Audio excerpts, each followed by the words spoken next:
Expert Insights with Leadium. What wisdom is about is how to grow resources inside ourselves. How do we grow strengths inside, like grit or gratitude or confidence, feelings of self-worth? How do we grow those resources inside so we can meet our needs without hitting the panic button? If you're like most of us, your internal panic button can be triggered far too easily, even on those days which are peppered with simple, pleasant moments. When we enter this red zone, fear, frustration, or feelings of inadequacy can engulf us. You've probably noticed that this state of mind is exhausting and depleting. If you relate, you're not alone. As you'll hear, we all have this hardwired negativity bias, largely due to the evolution of the brain. The welcome news is we can override this outdated mental habit. I'm Sharon Longridge, and I'm delighted to introduce you to our guest, Dr. Rick Hanson. Several years ago, I had the great honour of studying a technique called positive neuroplasticity with Rick. I've found this practice life-changing, and I've shared it with hundreds of people that I've worked with. A psychologist and senior fellow at the Greater Good Science Centre at the University of California, Berkeley, Dr. Rick Hanson is the author of numerous best-selling books, including Hardwiring Happiness, Buddha's Brain, Just One Thing, and most recently, Resilient, How to Grow an Unshakable Core of Calm, Strength and Happiness, which he wrote with his son, Forrest Hanson. I highly recommend it. As you will hear, Rick merges the latest insights from neuroscience with timeless contemplative wisdom. We start our conversation exploring the evolution of our brilliant and at times challenging brain. One of the wonderful things is to appreciate what a magnificent piece of equipment it is. And essentially, the brain evolved as the nervous system evolved over 600 million years. That's a long time. And today we have a brain that contains 100 billion neurons, as many neurons in our head as there are stars in the Milky Way galaxy, supported by another trillion or so cells inside our brain. And that structure is built essentially in three stages, like the floors of a house from a bottom up. So we have the more or less reptilian brainstem, on top of which sits the more or less mammalian subcortex with things in it like the amygdala or hippocampus that people are hearing about more and more. And then on top of that, the third floor of the house of the brain, the most recent section of the brain, is the neocortex, the more or less primate and especially human part of the brain that's involved in complex thinking, language, and very much used for our relationships. So if you think of the structure of the brain in terms of evolution, it's as if we each have a kind of little lizard, mouse, and monkey inside our heads. The lizard mainly focused on kind of raw survival and safety, very automatic in its behavior. And then on top of that, we have the mouse, very much searching for reward and satisfaction and cheese. And then on top of that, we have the monkey, if you will, the Stone Age person, the caveman, cavewoman, that's very much looking for its tribe, very much looking for a relationship. So to sum it all up, one of the most important ways a person can grow inner strengths is through repeatedly looking for genuine opportunities to experience needs met, to feel safe enough or satisfied enough or connected enough, and then using the power of positive neuroplasticity, wire those experiences into their own brain. In effect, repeatedly, here comes the totally goofy part, repeatedly look for opportunities to pet the lizard, feed the mouse, and hug the monkey. It's such a great metaphor. And, another really handy metaphor that you bring to your work to help us decode the marvels and mysteries of the mind and brain is that there are two predominant modes in which the brain operates, the responsive mode and the reactive mode. Can you explain for us, please, what you refer to as the green zone and the red zone? So we have needs for safety, satisfaction, and connection. Those don't go away. And the brainstem, the inner lizard, mouse, and monkey don't go away. The only question is, how do we go about meeting our needs? Do we meet our needs on the basis of very primitive fight, flight, freeze systems in which we experience a lot of stress and may need to draw upon those mechanisms to deal with short-term emergencies. But in general, if we go into that, I call it the red zone, the reactive mode, as you said, if we go into that kind of primitive, reactive way of dealing with things, full of fear and anger, frustration, disappointment, resentment, shame, feelings of inadequacy, us against them, conflict. If we solve our problems that way, we create a lot of bigger problems for ourselves and for other people. The other primary way in which the brain and the body function and get their jobs done, to meet our needs, to be safe and to feel safe, to be satisfied and feel satisfied, be connected and feel connected, is in a way that has a sense of calm strength, so that we're still facing challenges. We're not just sitting in a hammock getting our toenails done or having IV chocolate. We're actually dealing with the real world, but on the basis of an underlying sense of feeling strong enough and protected enough in terms of safety, an underlying sense of being already grateful, already glad, already contented in a fundamental way as we pursue our ambitions and our goals, and also feeling already cared about, already of worth to others as we meet our needs in relationship. And the latter is the green zone, the responsive mode. In a lot of ways, what wisdom is about is how to grow resources inside ourselves. How do we grow strengths inside, like grit or gratitude or confidence, feelings of self-worth? How do we grow those resources inside so we can meet our needs without hitting the panic button or without getting real driven about it or pushy or obnoxious? And also, at the same time, there are a lot of people who have had their needs really met.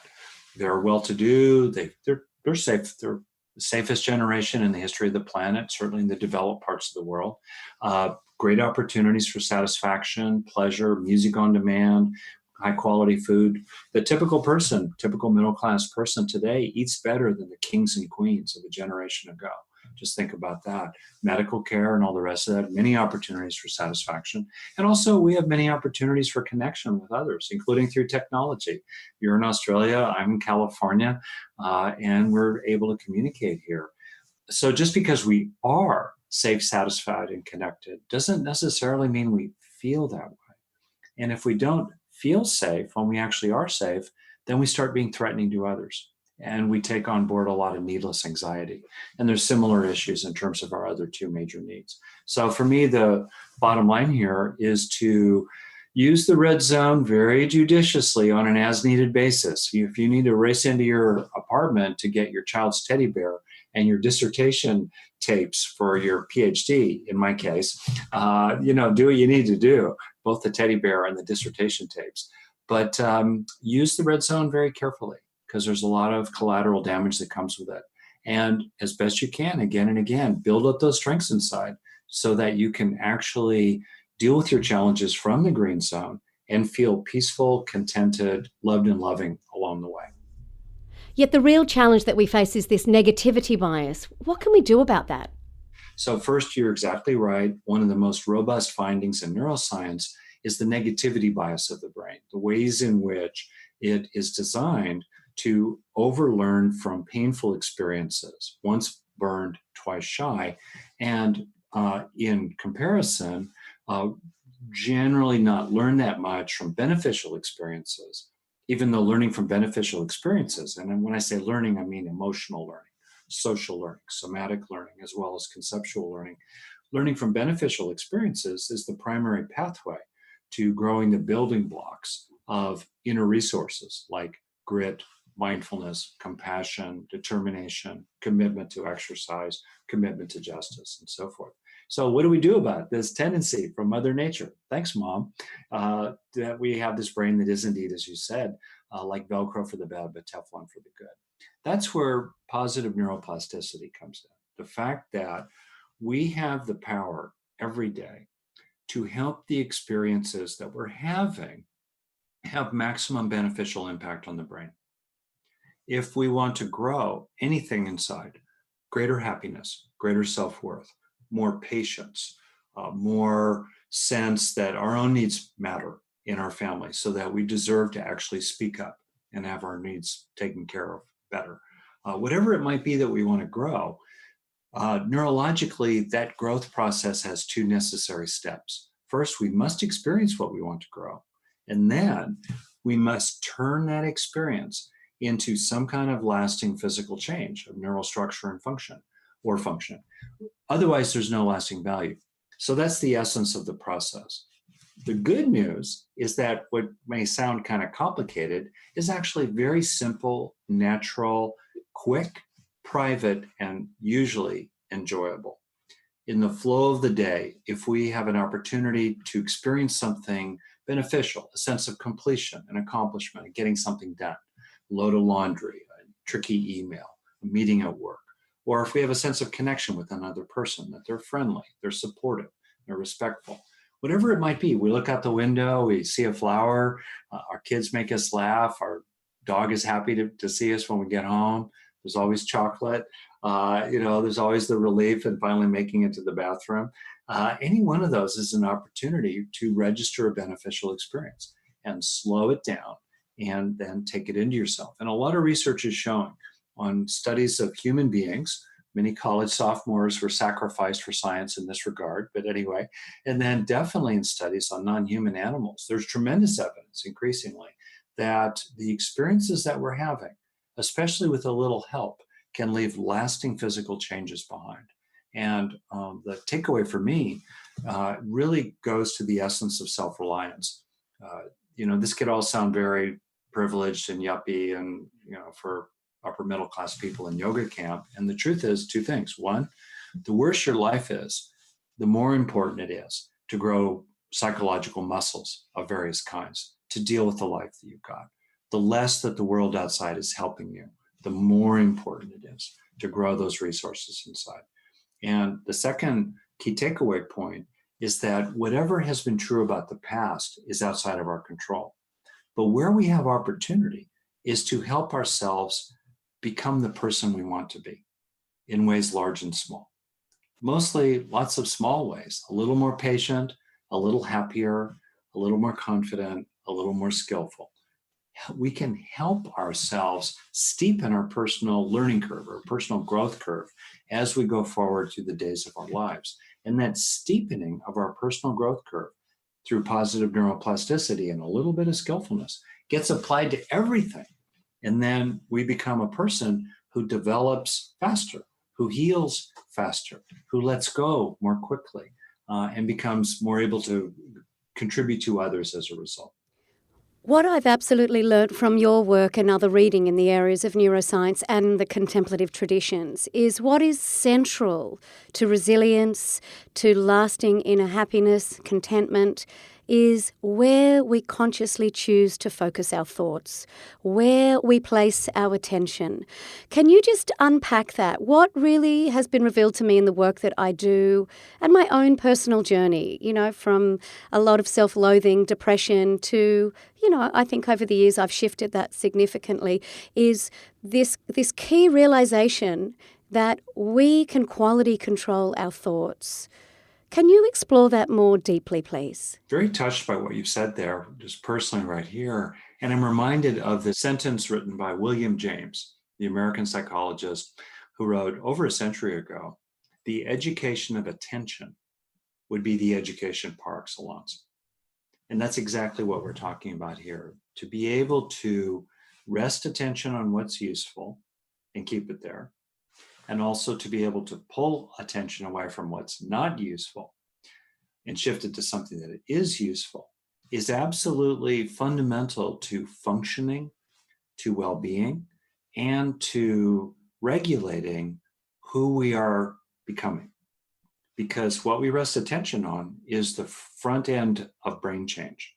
Attention is like a spotlight and vacuum cleaner. It illuminates what it rests upon and then sucks that into your brain. Because in the famous saying, neurons that fire together, wire together. So as we pay attention to something, the neural networks and neural processes that underpin that experience of, let's say, anxious rumination, irritable reviewing of our grievances, let's suppose, or beating ourselves up with self-criticism, like self-loathing, as you said, again and again. If we fire those neurons together, they gradually wire together. And there's a gradual movement from state to trait.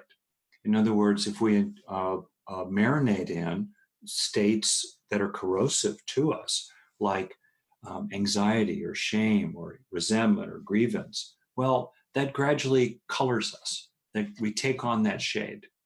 We take on those qualities. To go the other way, if we are able to sustain attention in our ADD culture to something that's beneficial, whether it's sustained experiences of calm strength or gratitude or feeling connected with other people, then we take those qualities into ourselves.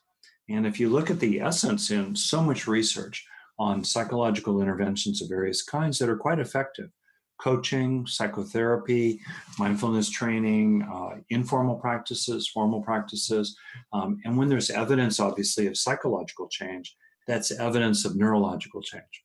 Otherwise, we're left with magic.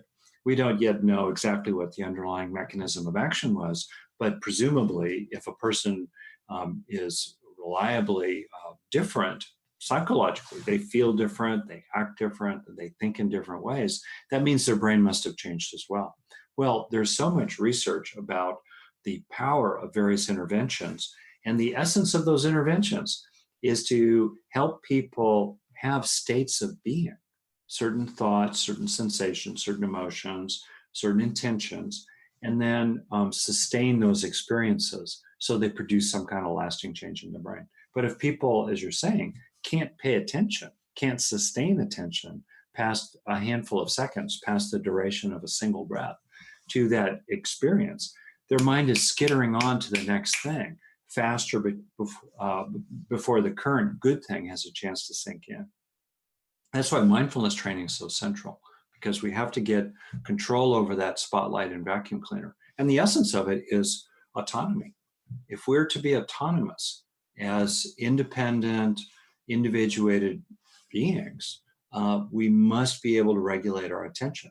Otherwise, we are like puppets, and the primary puppet master lives between our ears, jerking us around from one thing to another.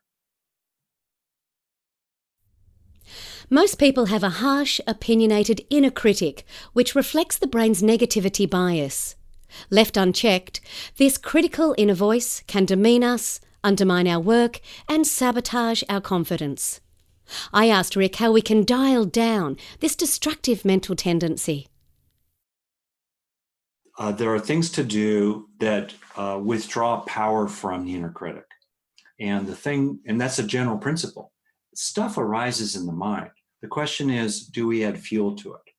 Or do we withdraw fuel from whatever is arising in the mind, the fear, the anxiety, the self-criticism? So one thing to do when the self-critic starts to go is to separate from it. That itself is an enormous step, and observe it, as it were, over there on the stage of awareness in the theater of the mind. It's over there, and you're looking at it, and you're naming it to yourself. Simply naming something, research shows, decreases activity in the kind of activation center of the brain, the amygdala, which is especially oriented around negative stimuli, threat stimuli, what's unpleasant. And so simply just noting to yourself, oh yeah, yet again, the inner critic, yet again, I know you. That alone calms down our reactivity and actually neurologically increases activity in prefrontal regions of the brain that are involved in self-control and seeing the bigger picture and making a good plan. So on one side of the equation, it's to withdraw power from the inner critic by both disidentifying from it and, frankly, ridiculing it a bit.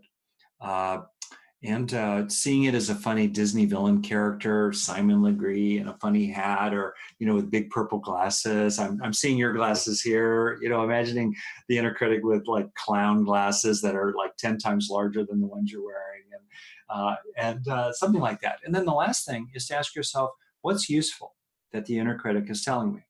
All right, what's useful? Think of the inner critic as that annoying person on a committee who usually has a grain of truth in what they say. it's all over the top and they keep repeating their points again and again, but there's something useful in what Bob has to say, let's suppose. And so if we identify and note to ourselves, okay, next time I am going to say it a little differently.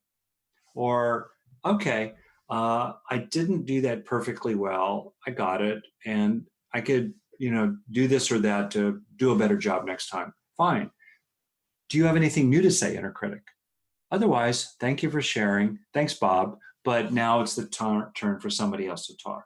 And that's actually a powerful technique to open to what might be useful in what the inner critic is saying, and know that you've done that, so that at that point, check the box, you can move on. So that's one set of skills for a person to do. And as they do that, those experiences can be internalized. The feeling of separation from the inner critic is an experience that a person can sustain for a breath or two or longer. That's kind of the threshold duration. Call it a breath, a few seconds or longer is usually necessary for something to have a chance of sinking in, unless it's $1 million moment. So stay with the sense, explore the sense of separation from the inner critic for a breath or two or longer. That will help to stabilize that attitude and stance in you as a new habit. In a sense, we're talking about the formation of good habits. And we're shifting into beneficial traits of various kinds, two ways of saying the same thing. So, and in the same way, the sense of humor and a certain derisiveness toward the inner critic, that's too something that we can take in. And also we can take in the general approach and make it more habitual of appreciating what's valuable and what the inner critic is trying to offer, take the help on board, and then move on. That too is something we can internalize in terms of where we increasingly rest as how we are. Okay. More importantly, though, in my experience, it's to grow inner nurturers, because the inner critic, I've been working on this for a while. I still have an inner critic. I was thinking, I did something earlier with the trash can in my home, and the thought arose in my mind, Rick, don't be an idiot. Like, whoa, where'd that voice come from? So the critic, it could take a while. But meanwhile, very rapidly, we can grow inner nurturers. And this is a wonderful kind of practice for people in real life because it feels so good.